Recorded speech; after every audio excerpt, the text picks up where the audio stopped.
Luis Donaldo Colosio se perfilaba como un candidato diferente.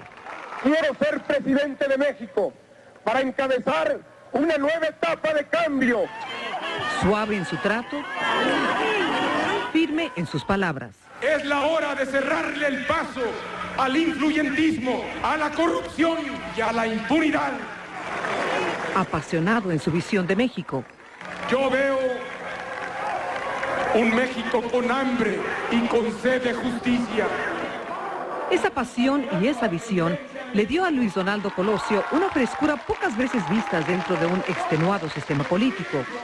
Era joven, solo 44 años de edad, pero ya contaba con una exitosa carrera política en la que fue escalando paso a paso hasta llegar a ser presidente de su partido y luego su candidato. Buenos días. El ex gobernador de Sonora, Manlio Fabio Beltrones, era amigo de la familia. Su capacidad probada, tanto intelectual como política, eran mejores que las de los demás. Como para salir y decir ahorita es que Donaldo era la solución completa a todos los problemas de México. Colosio ha sido descrito como un hombre decente, abierto, creativo, preocupado y sensible. Era un hombre de familia. Compartía su vida con Diana Laura Riojas, quien fuera su alumna en la universidad. Sus dos pequeños hijos, Luis Donaldo y Mariana, llegaron a iluminar sus vidas. Pero había una sombra que acechaba su felicidad. En sus entrañas, a Diana Laura, un cáncer de páncreas le estaba comiendo la vida, poco a poco.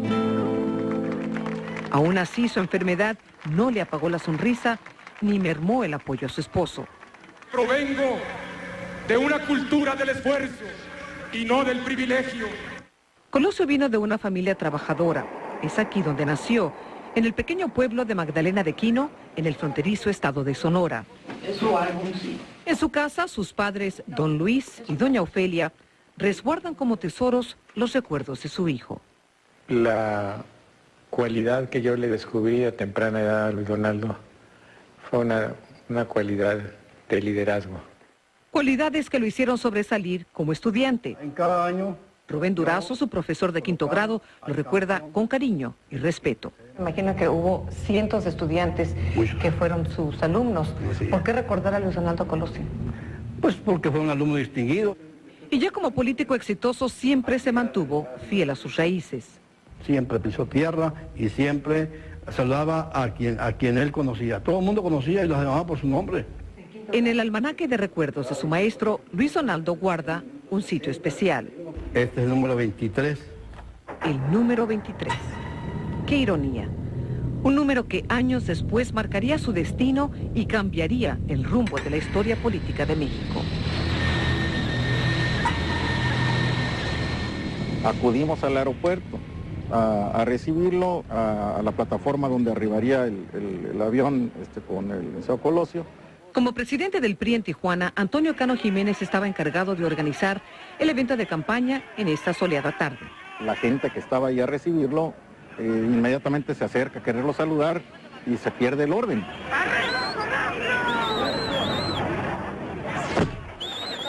René Blanco estaba asignado a tomar fotos del candidato para la revista Z. Pues desde que llegó yo ya lo tenía más o menos a esta distancia y no me le despegué. Conduciendo su propio auto, el candidato partió rumbo al primer acto proselitista del día.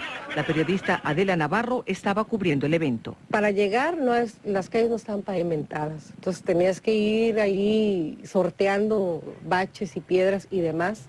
¿Por qué se escogió Lomas Taurinas para este mitin político? Se trataba de hacer un evento popular, un evento cerca de zonas densamente pobladas. Y en este caso, por aspectos logísticos, se trataba de una que estuviese en El Paso.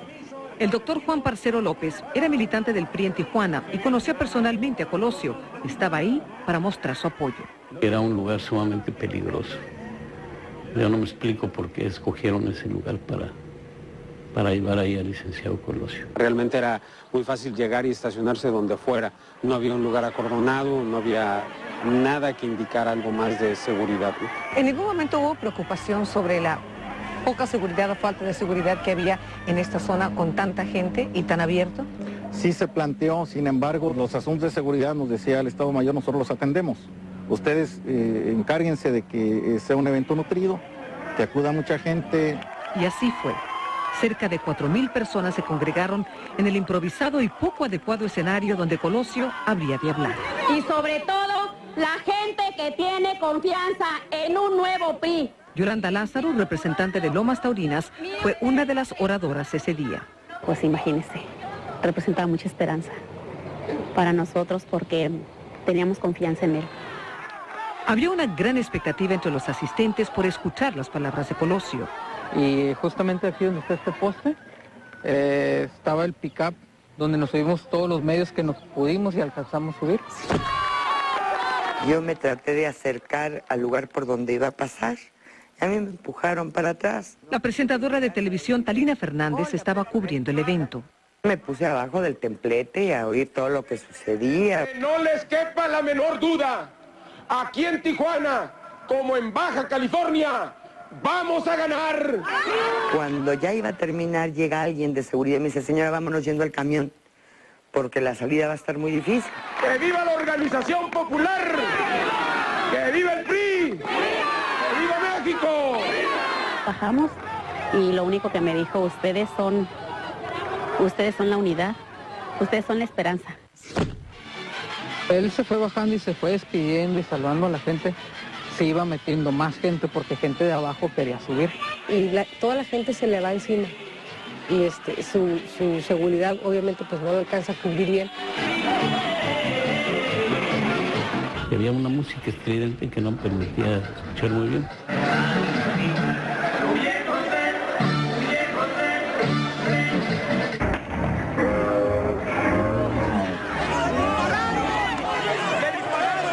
Entró un muchacho al camión, ya gritos, dice, le dieron.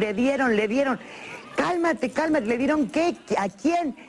Yo caigo, algo cae entre las piernas de ella, dije, ¿qué pasó? Yo volteo, caigo de rodillas, veo que detienen a una persona, veo cómo le detienen la mano, veo un arma. Al parecer le dieron con un palo o con una piedra, entonces voltea el del Estado me dice, no, fueron 2 balazos. O sea, todos nos quedamos fríos, ¿no? ¿Y usted lo vio? Yo vi un flashazo. Vi que el licenciado Colosio estaba muriendo porque tenía sus ojos con nistagmus rotatorio, que es un movimiento convulsivo de los ojos en desorden, se le iban para un lado y para otro. Poco a poco, la realidad de la tragedia comenzó a calar en la conciencia de quienes acababan de presenciar un horrendo magnicidio. No puede ser, es decir, no lo podía creer, no podía asimilarlo, nunca he podido expresarlo. Nunca, son 10 años ya. El cuerpo de Colosio era cargado por varios hombres hacia la misma camioneta en que llegó. Mientras la multitud trataba de linchar al hombre que parecía ser el autor del disparo. Después, identificado como Mario Aburto. No sé si era un general o no sé quién era. De repente veo que lo agarra y le dice, cállate, porque Aburto parece entonces él andaba gritando que yo no fui.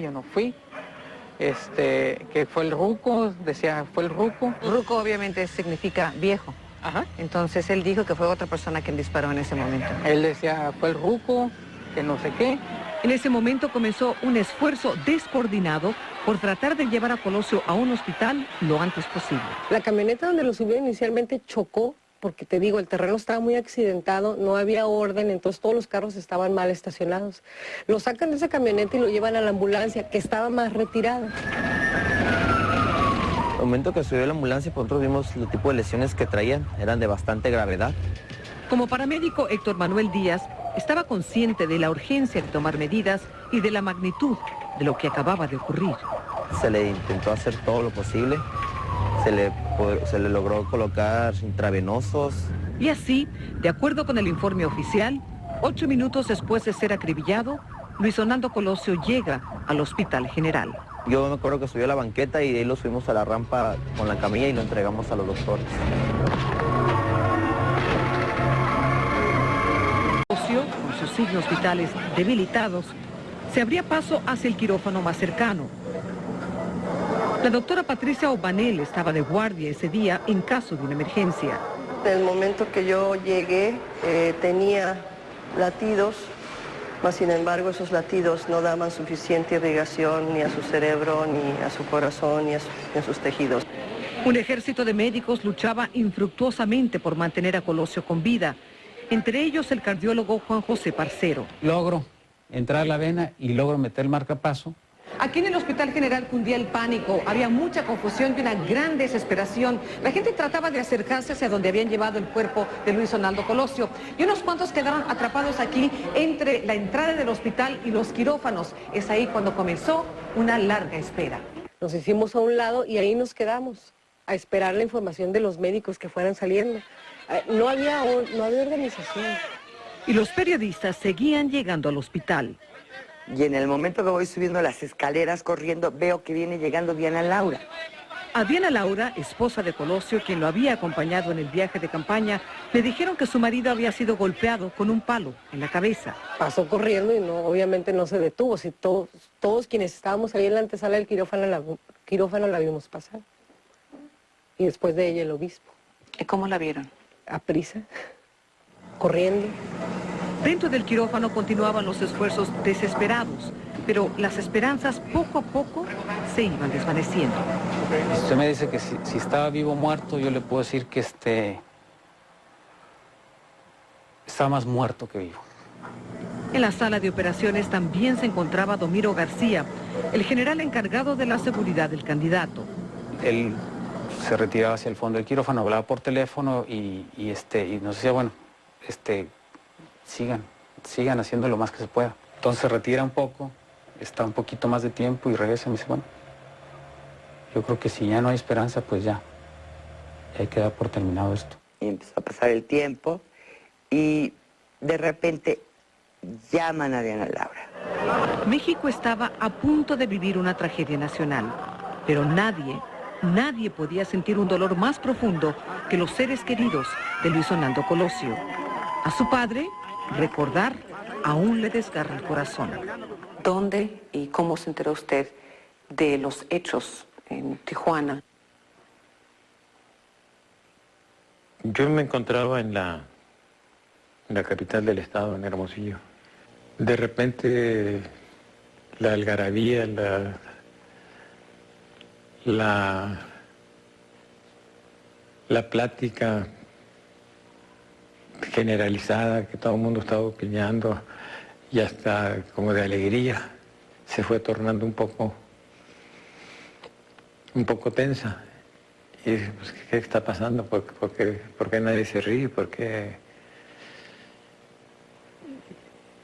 Y empiezo a ver las caras de algunos de mis amigos. Uno de los presentes en la reunión de funcionarios del estado de Sonora le pide a don Luis que pase al despacho del gobernador. Le informaron que su hijo había sido víctima de un atentado, pero que su vida no estaba en peligro. En cuanto me dijo eso, para mí ya no pensé en que se va a reponer, en que fue un golpe en el pecho, que ya me lo mataron, Su intuición de padre fue acertada. El señor licenciado Luis Donaldo Colosio, candidato del Partido Revolucionario Institucional a la presidencia de la República, ha fallecido. A las 7:45 de la noche del 23 de marzo de 1994, un manto de luto oscureció México y un asesinato político sacudió los cimientos de los mexicanos. Ese 23 de marzo no solo dejó de existir un hombre, sino para muchos mexicanos murió la esperanza de que él cambiara el destino de su país. Pero yo, que tuve la fortuna y el privilegio y la bendición de Dios de acompañarlo, de formar con él una familia. Diana Laura Riojas, viuda de Colosio, cuyo cáncer de páncreas seguía consumiendo su cuerpo, sabía en ese momento que sus hijos quedarían huérfanos. Yo creo que fue una tragedia nacional. El asesinato de Colosio reafirmó en los mexicanos esa hambre y sed de justicia que veía en ellos el candidato priista. Desde el mismo momento del disparo comenzaron a lanzarse culpas y denuncias. Me llamaban del partido para decirme que estaban amotinados, que la gente pedía que se acusara a Acción Nacional, que irían de inmediato a tomar el centro de gobierno del Estado. En primera instancia fueron detenidos el joven, identificado como Mario Aburto, y otros 2 sospechosos, Vicente Mayoral, por haber sido señalado por Aburto como el autor del crimen, y Jorge Antonio Sánchez Ortega, porque tenía una mancha de sangre de Colosio en su chaqueta y un leve parecido a Mario Aburto.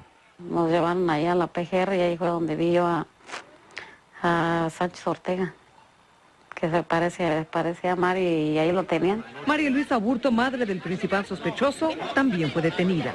Nos esposaron a mi cuñado y a mi hermana y a mis sobrinos. Nos llevaban esposados de los pies y de las manos, que nos iban a matar si no les decían dónde vivía yo. María Luisa y Rubén Aburto dicen que su familia fue humillada y amenazada y niegan rotundamente que su hijo haya sido el culpable de la muerte de Colosio. No, mi hijo no disparó. Mi hijo no disparó. Yo vi cuando le dieron el balazo. ¿Estaba caminando al lado de él? Yo iba a un lado de él. Yolanda Lázaro, la militante priista que caminaba detrás de Colosio después de los discursos, asegura que el que disparó es Mario Aburto. Yo vi un flashazo. O sea, yo pensé que era una cámara, porque uno va pues caminando y no va uno a ver un asesinato ni nada de eso. ¿Usted está segura que fue Mario Aburto, el hombre que está en la cárcel? Sí, porque yo me peleé con Aburto desde temprano. ¿Y por qué se estaba peleando con Aburto? Porque él estaba callando a la gente para que no gritara Colosio. Sin embargo, lo que el doctor Parcero recuerda de ese momento es otra cosa. Lo tuve enfrente de mí y es un rostro que jamás en mi vida se me va a olvidar. Lo llevo grabado en mi mente, en mi pensamiento, porque lo tuve cerca. ¿Y esa persona que usted vio, quien supuestamente disparó contra Colosio, es la misma persona que está detenida en la Almoloya? Al tiempo que voy a caer, se puede ver el movimiento que hago aquí. Con lujo de detalle, Mario Aburto Martínez muestra cómo le quitó la vida a Luis Donaldo Colosio. Se activa el arma. Así lo relató en una recreación de los hechos en la prisión de Almoloya. Pero ni su propia confesión ha logrado apaciguar las dudas de quienes aseguran que Mario Aburto no es la misma persona que le metió un balazo en la cabeza a Luis Donaldo Colosio. Yo vi el rostro del que supuestamente disparó y no es el mismo que presentaron en la televisión. No es Mario Aburto.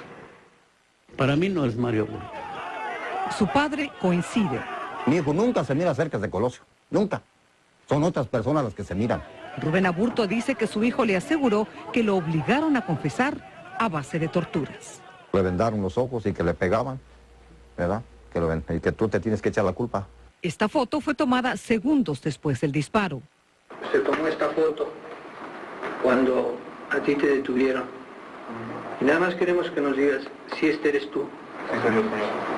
Esto lo asegura Aburto en esta entrevista con Jesús Blancornelas del semanario Z de Tijuana, la única que ha dado desde la cárcel y que por primera vez se transmite por televisión. Cuando saqué yo el arma, iba a disparar a los pies pasó la persona, quise levantar el arma, y en eso cuando la levanté me tropecé, y al tropezar fue como se dio el accidente. A lo que yo siempre he dicho, esto fue un accidente.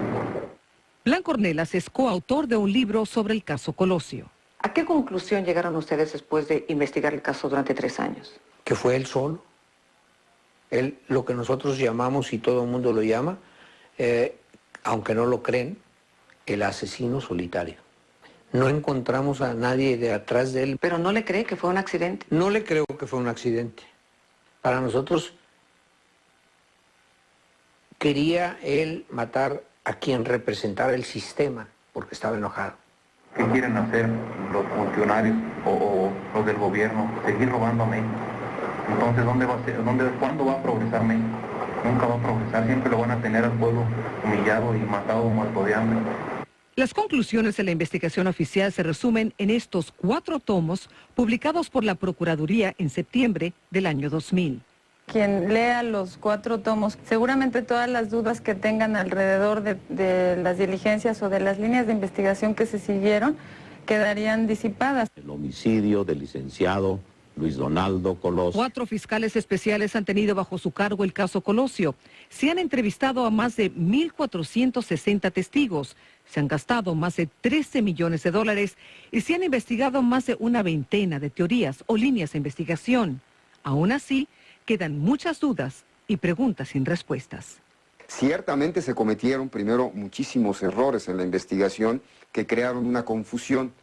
Y de esa confusión, ahí tenemos ya la duda si existió o no existió un complot.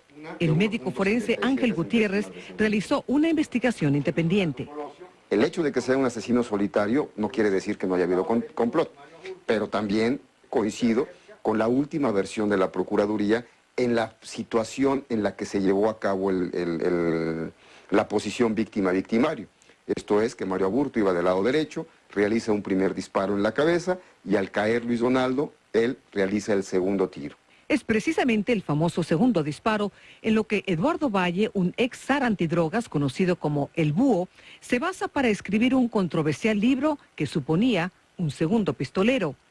Pero después de años de análisis y estudio desde un sitio no revelado por motivos de seguridad, abandona la teoría del segundo disparo, pero no la de un posible complot. ¿Sí existe la posibilidad de un complot? Por supuesto que sí. Y eso hable el camino a la coparticipación, a la complicidad de otra persona. Lo que más le preocupa a El Búho es una seguridad quebrantada. ¿Qué pasa? ¿No hay vallas? Yo iba a un lado de él, miré cuando Aburto le da el balazo, miré cuando Tranquilino y le va abriendo paso. Entonces es cuando Tranquilino pone la mano, si se fijan es para que se sostenga en la pista, él se sostiene en su brazo y le da el primer impacto. Tranquilino Sánchez es uno de varios miembros del equipo de seguridad de Colosio que fueron detenidos y después liberados por falta de pruebas. Y queda nuevamente Mario Aburto como asesino solitario. ¿Qué le pudiera decir usted a Mario Aburto si pudiera hablar con él? ¿Qué le diría? Nada más. Una pregunta. ¿Quién te ordenó matarlo? ¿Quién te dio la última orden? ¿Quién te pagó o quién te dijo, ya estás a salvo? ¿Quién me ha dado dinero? Nadie me ha dado dinero. Si yo tuviera dinero, entonces contrataría un abogado para que estuviera en mi caso. ¿Quieren que digan mentiras? Ok, les voy a decir una mentira. Me pagó Salinas de Gortari, me pagó Luis Echeverría, pero esa es solo mentira, ¿no? La verdad aquí está, no hay nadie detrás de eso. Alguien puede demostrar que no existió un autor intelectual, pues que lo demuestre. Pero el primer responsable para demostrar todo esto es la autoridad. Es la autoridad judicial. En este caso, la autoridad judicial federal, que eso es lo que ha fallado.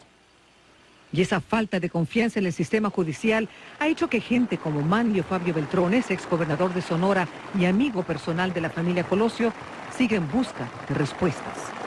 Se tiene al asesino material en la cárcel, pero la mayoría de nosotros seguimos insatisfechos y sobre todo rebelándonos a aceptar que un simple personaje oscuro con un barato revólver y no nada más le haya quitado la vida injustamente a Luis Donaldo Colosio, sino que haya trastocado la vida política nacional y el proyecto de nación en el que todos nosotros estábamos incluidos. Todos tendremos que sujetarnos a la ley y solo a ella, sin ventajas para nadie, sin prepotencias, sin abusos y sin arbitrariedades. Este discurso pronunciado el 6 de marzo, 17 días antes del asesinato, demuestra grietas políticas con la vieja guardia priista. Se entiende que ese discurso habría molestado de tal manera al propio Carlos Salinas de Gortari que mucha gente piensa que, bueno, que se va para adelante con el asesinato de Colosio en función de que vendría un candidato sustituto. Expreso mi reconocimiento y aprecio a Luis Donaldo Colosio. En el trabajo que realizamos juntos había un proyecto y un programa para llevar a cabo y que incluían precisamente lo que él señaló en el discurso del 6 de marzo, que la muerte de Donaldo en ese día, además de la pena personal, significó la crisis política más grande de mi gobierno y la crisis económica más severa, y de esa forma fue también como nos afectó a mí y a varios ante la pérdida de ese hombre indispensable para consolidar el proceso de reforma desde adentro. Esa es la otra verdad. La otra verdad es también que existía por parte de Diana Laura, la viuda de Colosio, una gran desconfianza hacia Salinas de Gortari. Le provocaba náuseas la sola presencia de Salinas de Gortari. Entonces decía, es que es un hipócrita, es un mustio, yo no le creo nada. La indignación salió a flor de piel porque existía la percepción de que Salinas estaría preparando el terreno para posiblemente reemplazar a Colosio con su rival político Manuel Camacho Solís, quien había sido nombrado comisionado de paz en Chiapas. ¿Usted cree que Carlos Salinas de Gortari tuvo algo que ver con la muerte de su hijo? En este país todo puede suceder. No me pongo ni afirmo que pudo tener algo que ver, pero sí puedo asegurar que de habérselo propuesto podría haber evitado la muerte de Colosio. Salinas de Gortari siempre ha negado haber estado involucrado en el asesinato de Colosio. Quienes afirman que Donaldo Colosio y yo tuvimos una diferencia no conocen los diálogos intensos, la relación directa y el trabajo político común que tuvimos a lo largo de 15 años. Solo 5 días antes de su muerte, Colosio, en entrevista exclusiva con Univisión, hablaba de su visión de México casi como un presagio. Yo no creo que sea a base de balas y a base de tiros y de violencia como vayamos a resolver los problemas en México. A partir de ese crimen tan atroz, el tejido social mexicano se iba a ir cada vez más descomponiendo, porque si se puede matar al candidato del partido más importante del país, se vale todo. Nos hizo entrar en una vorágine absurda y de dudas y sobre todo de desconfianzas entre todos nosotros, que en mucho influyó a que México no siguiera transitando por una ruta correcta. Sin duda, el asesinato de Colosio fue una tragedia nacional, pero sobre todo una tragedia familiar. A los 8 meses de la muerte de su esposo, Diana Laura Riojas perdió su lucha contra el cáncer. Hoy, sus restos descansan junto a los de su marido en Magdalena de Quino. Fue el hijo adorado que en el momento que más lo necesitaba, en el momento en que más amor sentía por él, se lo llevó Dios. Yo veo un México con hambre y con sed de justicia.